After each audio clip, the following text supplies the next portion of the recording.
So hi guys, welcome back to my channel. So this is really weird. I actually haven't filmed since I was pregnant, or in a long time. I think my last video must have been about 2 months ago now. So yeah, I'm not actually 100% sure. I have got the TV in the background without the sound, just because he likes to look at the TV. Don't ask. So yeah, I just basically was going to come on and tell you guys about my birth story, as it was requested on Instagram when I popped a few things up. So I am going to go through with you step by step what happened. Look how cute my phone case is. Can't even cope with him. I did like a home photo shoot because obviously everywhere's shut, so I had to like do that, and I just can't even cope with how cute he is. It's literally so cute. So yeah, this is like basically what it's like to give birth at this time as well, because it's such a weird time to give birth. Literally, I was expecting things to be so much different. Like I wanted to go out and show him off, wanted to take him like to be able to go swimming after he's had his jabs and stuff like that, and you just don't know how long I'm going to be able to do that for now. So it's really strange, really strange time. Sorry, I've got caramel latte. Okay, little man? He's okay.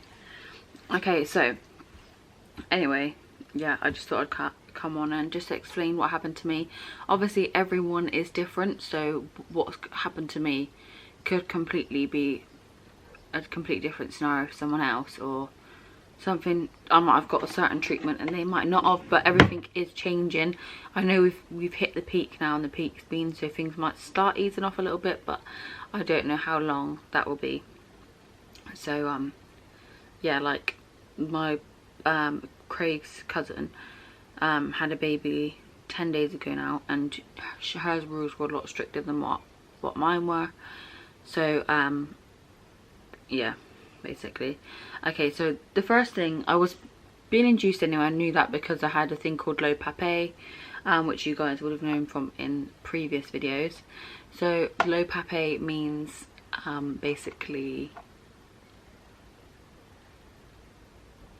I don't actually know. I'll just put a little thing of what it means here. My mind's gone blank. I don't know if this happens to everyone when after they've had a baby. I thought my mind was going nuts after while I was pregnant. While I was pregnant, but no, it's literally gone worse now. Like I just forget everything. It's crazy. Okay, so I was due to be induced on the 2nd of April, which was Thursday. I knew that anyway, and that was his due date, because it's 40 weeks. That's when you're meant to have them. When you have low pape, they want you to have it before 40 weeks, just to be sure.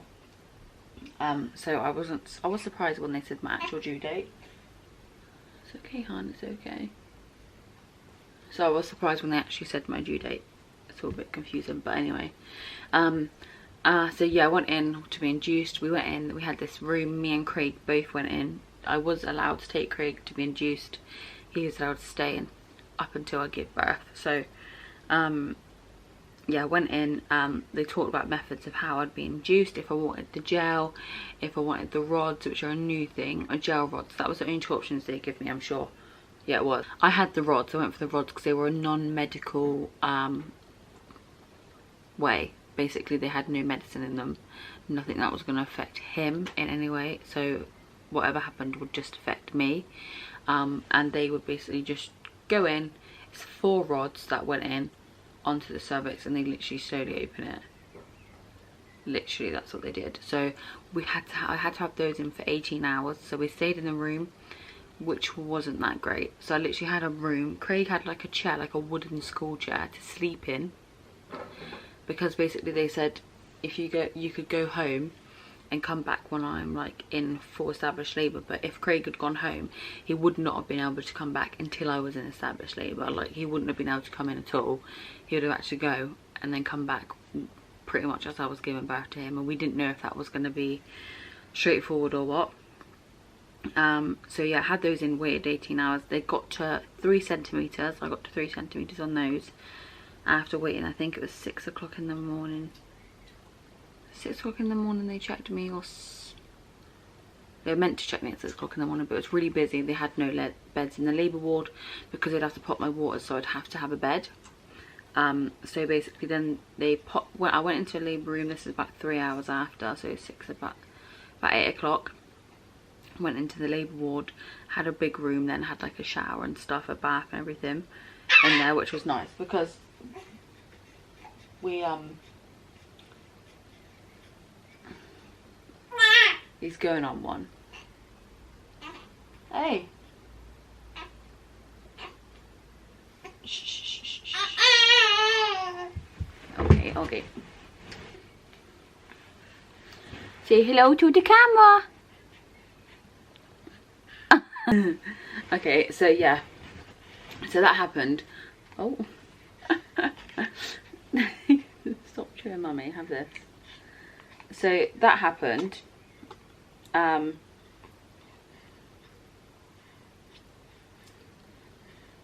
He'll fall asleep in like seconds if I've got hold of him.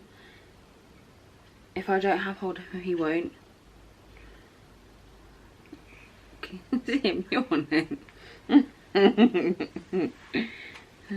had my waters broken at this point. Literally, it was so painful, like so painful.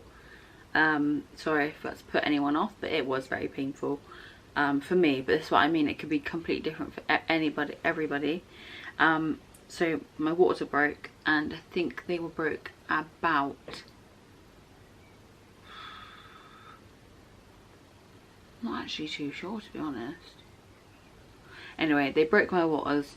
I had some dinner, and then it went to, I don't think I actually went to any centimetres. I think they checked and I was still 3 and I wasn't dilating, so they put me on a drip. They put me on a drip. The drip was the most intense and horrible, most pain of my life. I'm not gonna lie, because that's what it was. And I wish that I watched something that someone said to me, yeah, I watched a video before, and they're like, yeah, it was a bit intense. This was hideous, like absolutely through the roof.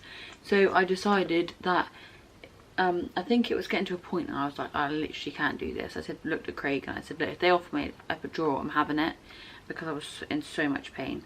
So she actually said, do you want any painkillers or anything?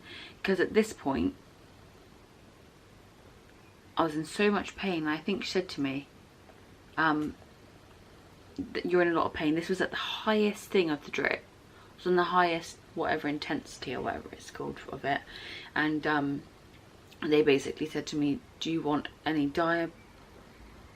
morphine or something you have in your leg? And I said, no, look, I just give me the epidural, because I think I'm gonna have to have a C-section anyway, as we were talking about, and I heard a doctor, someone talk about it. So anyway, we left it at that. I had an epidural. The pain was so intense. I mean, I was on gas and air and paracetamol, I think, for about 9 or 10 hours, and it was really painful. And then had the epidural, and I think within about an hour of having the epidural, his heart rate went down. They were like, he's getting stressed out, so they turned the intense thing down, the drip down, and then it calmed down. They turned it back up. He went nuts. His heart started going nuts, started dipping really fast. I said, just give me an emergency C-section, get him out. I wanted to get him out. They said, do you want us to wait another 6 hours to see what it'd be like, or do you want do you want us to wait another 6 hours, or do you want to basically just, you know, or do you want us to get him out? I said, get him out. Get him out. Why would you want to wait? Why would I want to wait another 6 hours when my son could be in danger? His life could be at risk. So yeah, and I was at 6 nearly 7 centimeters at this point when I decided to have the C-section. They actually recommended it to me first, and they said no, then they said yes. So basically it's what happened. Had an emergency C-section, which was probably the most scariest thing in my life. I was so scared. I've had an operation before, which was a bit similar to the recovery of it, as in the pain wise, because it just goes through your muscles. But the actual surgery was really scary. I was sick. I remember being sick. I was sick. I couldn't hold him on me.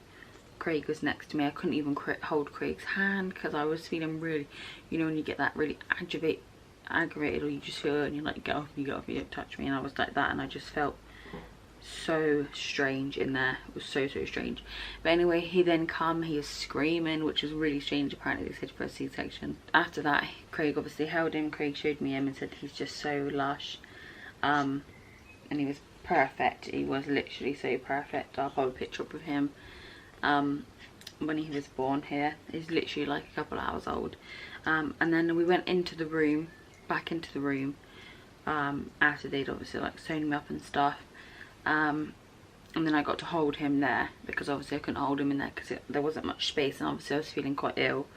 I'd felt a lot better, and then yeah, I held him. So I had him on me for a bit, and then Craig and the woman got him changed. Craig stayed with us I think for about 5 hours before he had to go home, and I had to go down to the other ward and I had to stay there for 24 hours. I had to stay alone. No one else was in the ward with me. No one else was in any of the rooms with me. It was literally just me. Every time a midwife come in, they'd be wearing full PPE, the gloves, the mask and everything like that. It was really good. They were really clean, and they were amazing. So it was good. Obviously where I stayed alone, it was a bit strange because I had a C-section, and the recovery of it, I think it's a very weird thing you can't explain. I think unless you've had one yourself, then you can't explain the pain, because I generally couldn't tell you how excruciating it was. The recovery was literally the same as what having my gallbladder removed was like, which I had January last year, which I was really ill and I couldn't film back then. I don't think I actually told you guys that it was because I had that removed, but anyway, now you know. That was quite similar, where it was through your muscles, and it's like you can't even like pull yourself up, so it was even a struggle just to hold him. So yeah, but I did get on with it, and I just like, I didn't hurt myself obviously, but I did get on with it and obviously made sure that I was there for him. Yeah, so then we come home the next day on the Sunday. Had him on Saturday at 3:22. That's when he was pulled out. That's when I gave birth. I didn't. That's when he was pulled out. And yeah, and then we come home, and it was just so nice that I knew that I had extra pair of pants to help me. Well, 2 extra pair of pants, because we're not obviously at home at the minute, because I'm waiting for this mess to move out the way. Yeah, so it was so nice just to be able to relax. I went to sleep. Like, I actually slept. I did think I was there for 3 days. Thursday, Friday, Saturday, Sunday. I was there for 4 days, and I slept for 4 hours. Literally 4 hours. I think 1 hour was when I had the epidural. I managed to sleep just for a little bit, and then the rest were when he slept. Literally, that was it. It was really hard. I was the first night when we stayed there, I remember I literally stayed awake the whole night. I could hear other people screaming, and I was like, oh my god, I'm so scared. So scared. But yeah, it worked, and he's now here, and he's the best. So yeah, so the coping with the recovery was quite hard, obviously, because you're completely different. Your body's completely different. I think when you have a natural birth, it kind of contracts itself a little bit more. Where I had a C-section, I just looked down and I thought, and I cried, and I looked down at my body and I just thought, like, it's hideous. What is wrong with me? This mum pouch that you get and you develop, which you think, oh, you know, and I'm a really positive person, so when I looked at myself, I thought, oh no, and I literally looked at myself and I hated myself in the mirror in that hospital. But now I look at him and I think, you know what, you've done the best thing in the world. You give birth to a child, and you know, I should really appreciate that I was able to do that. Yeah, so that was it basically. And then coming home, like, I couldn't shower on myself. I had to help getting in. I couldn't get changed by myself. Literally everything was a struggle if it was down below. Obviously everything I could put something over my head, like my hands were fine. You just feel really weak, and I was really anemic where I lost blood. I actually lost, I think it was 1 litre of blood during the surgery. So I had to go on iron tablets, and I was really, really weak after.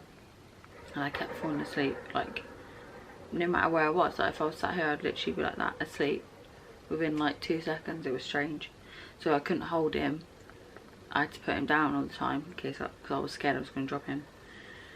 So yeah, that's basically what it was like. And it was just, it was okay. But it was just a strange experience, because obviously you don't get the experience of having, like, my dad or my mum wasn't able to come in, or, you know, Craig's mum or Craig's family. None of our family were able to come in and see him, so it was really, really strange. And obviously we're staying with Craig's mum at the minute, so she's met him. But it's just really, really hard. Like, it's really strange. Like, obviously thank God for FaceTime is all I can say. Literally thank God for FaceTime, because otherwise half the people wouldn't even be able to meet him, and it's just so strange. I've sent pictures of him in the post to family and stuff, so they do get to have pictures of him in the house. I did like a home photo shoot. I'll show you some pictures. I'll show you on my phone because it just seems to be a little bit easier. So I used my camera that I'm filming on now, and I basically just did some home photos. My phone is cracked, so please ignore it. But that's got like my engagement ring, if you can see it there, like on him, and it says Baby Richards. I thought that was a cute one. And then you've got this one with his little blanket there. He was so good, he just slept basically the whole time, apart from when he started peeking. And I've got like a foot one with his feet, tiny little feet. Focus. It's not gonna focus. But literally, like, I've got the one that's on my phone. Then this one. This is probably my all-time favourite. I have a canvas of this now. Go. It's so sweet. But it was actually really easy. It was a lot easier than what I thought. And then this was like, because it was Easter, I did like a little Easter bunny, and the bunny's got his name in the ear. So sweet. So yeah, I did those myself, obviously, because it was nowhere else is open to do it. So the next thing for you guys to do is actually meet Charlie. So this is little dude. Let me put you here, huh? Oh, right. So this is my little Charlie. Hello. Hello. He starts smiling a little bit now. Hello. He's gone so cross-eyed. Hello, Charlie Bear. Hello. So yeah, he's literally so good. He's such a good baby. He sleeps really well and everything like that. So we are blessed with him. So guys, thank you for watching this video. I'm going to pop some clips of Charlie at the end of this, just because they're so cute. And I will see you in the next one. Well, we will see you in the next video, huh? Huh? Yeah. Okay guys, thanks for watching. See you in the next one.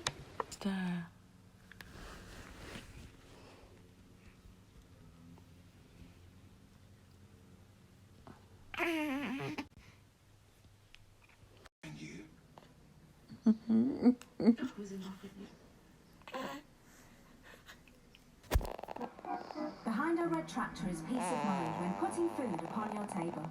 Traceable, safe and farmed with care. Just look for the red tractor label.